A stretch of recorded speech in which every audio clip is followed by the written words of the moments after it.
انا كانت جات لي سيده كانت موجوده في حته اسمها درامانفيل على بعد حوالي 2.5 ساعة من مونتريال في كندا. بعدين جات لي وكان في استشاره خاصه عشان التدخين. اي حد مختص في الهيبنوزيس في تنويم بالايحاء، التدخين بسيط، يعني هي مجرد بتعرف تغيرها، يعني بتربط بيها الام قويه جدا، يعني ما تاخدش وقت كبير. يعني قعدنا ساعتين، راحت بطلت. كلمتني بعدها باسبوعين، قالت لي انا رجعت تاني زي ما الاول. مش ممكن.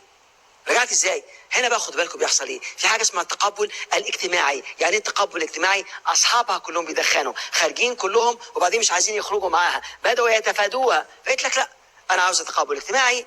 فارجع تاني لاصحابي، اهو لي سيجاره من وقت للتاني. فخد السيجاره من وقت للتاني، عندها برمجه سابقه، رجعت تدخن تاني من الاول وجديد. فدي كانت غلطتي انا.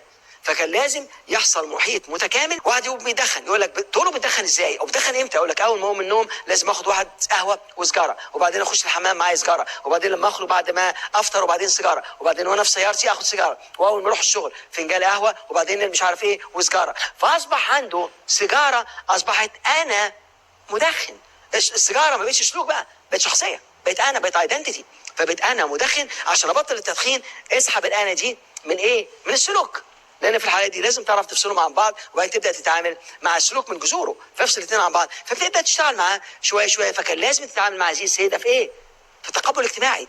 بسبب التقبل الاجتماعي بنت صغيره ما تزيدش عن 18 سنه، رفيعه جدا جدا، لدرجه ده هو مرض اسمه انوركسيا نيرفوزا. ايه السبب في دول؟ تقبل اجتماعي. ان واحده ست قالت لها ايه ده مالك تخينه كده؟ على فكره الانوركسيك لما يبص في المرايه وتلاقيه ما فيهوش، يعمل لك كده، شايف في اهو اهو. اللي بيبص اللي بيشوفه في المرايه بيشوف حاجه تخينه بالمنظر ده، فيقول لك انا تخين اهو، يعمل كده ويقول لك اهي اهي اهو في تخن اهو، ويفضل وراها. فيعمل ازاي؟ عشان جعان. هنا بتحصل له مصيبتين: اولا انه بيخاف من الموت، وثانيا بيخاف من التخن. فلما يجي يخاف من الاكل، فلما يجي ياكل يعمل حاجات كده بمعدته عشان يرجع اللي كاله، او يحط صباع بقه عشان يرجع اللي كاله. فبياكل ويرجع، فياكل عشان جعان ويرجع عشان مش عاوز يتخن، فبيحصل مصيبه. فمش فيهم يجي لهم تسمم في الدم وبيموتوا. 32.8% حسب المؤسسه الامريكيه للانوركسيا نيرفوزا بيموتوا. طب بيعملوها ليه؟ تقبل اجتماعي. خصوصا دلوقتي بيتفرجوا على التلفزيون، ودي بردك من ضمن سلبيات الفوضويات. البنات اللي بيطلعوا دول هم بيعملوا الباراد دو مود، اللي هم بتوع فاشن شو، عارفينهم؟ اللي هم بتوع عروض الازياء. البت رفيعه لدرجه يعني عمود فقري، والبت تمشي بشعر بيمشوا كده لان مش عارفه تمشي. مش يقول دي المشي المخصوص، لا هي مش عارفه تمشي، هي بتمشي مش عارفه تمشي لان ما فيش اكل، ما فيش حاجه جوه، ما فيش. البت بتقعد طول الاسبوع تاكل جزرايه، بقت ارنب، بقت فار. وبعدين لما تيجي تاكل خصايه، تاكل مش عارف ايه، وتخاف على نفسها وتاكل خصايه وتقف على الوزن. ليه؟ عشان تشتغل. وبعدين اكتشفوا ان معظمهم بيموتوا. بس احنا اولادنا يبص كده، ايه ده؟ عايز اخش في جينز، وبعدين يطلع لك معظم النهارده الاعلانات مش زي زمان. اعلانات تطلع البنت لابسه جينز وفرحانه كده وتقعد ترقص مبسوطه لا دخل الجينز، وبعدين انت بتقول لحد انت خسيت، يقول لك اكيد. متاكد؟ فين؟ هتبص تلاقي الناس بتفرح قوي. ده النهارده اصبح كومبليمنت. يعني ايه كومبليمنت؟ ده مدح. لما تقول لحد انت خسيت، وقتنا احنا لما تقول لحد انت خسيت يزعل اكنها شتيمه. انا عايز اسالكوا سؤال دلوقتي: الناس ما بتتغيرش ليه؟ اسال حد مش عايز تتغير، يقول لك كلمه تغيير دي يمكن مش عاوزها. طب مش عاوز تتحسن؟ يقول لك اكيد. طيب انت ما بتتحسنش ليه؟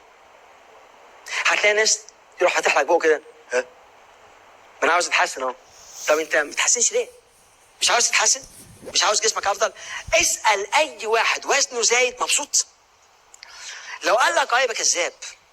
انا عايز اقول لك حاجه: انت متقبل نفسك زي ما انت، بس عاوز تتحسن. مظبوط ولا لا؟ فاول حاجه التقبل. لان مش متقبل نفسي اصبحت ضعف تقدير الذاتي. فانا متقبل نفسي، متقبل شكلي زي ما انا، لكن عاوز اتحسن، عاوز اكون افضل. فانا متقبل نفسي فانا بتقول لا انا مش متقبل نفسي، اصبحت لو سيلف استيم. فانا لازم اتقبل نفسي، تقدير ذاتي ضعيف، متقبل نفسي زي ما انا، بطولي وعرضي ووزني وتخني، متقبل نفسي. وبعدين اللي بره ده مش انا، اللي جوه ده انا حاسبه، ده مجرد عامل حصل بسبب تغيرات خارجيه. دلوقتي بقى خدوا بالكم، من ضمن الاسباب الناس ما بتتغيرش فيها البرمجه السابقه، ودي اللي احنا بنتكلم فيها. الحاجه الثانيه المؤثرات الخارجيه. الشخص لما يجي يعمل تغيير مع المؤثرات، لان المؤثرات الخارجيه اللي ممكن تكون برمجتي السابقه، ممكن يكون التقبل الاجتماعي يسبب لي ان ارجع تاني من اول وجديد. فلازم اعرف ازاي اتعامل مع هذه التحديات.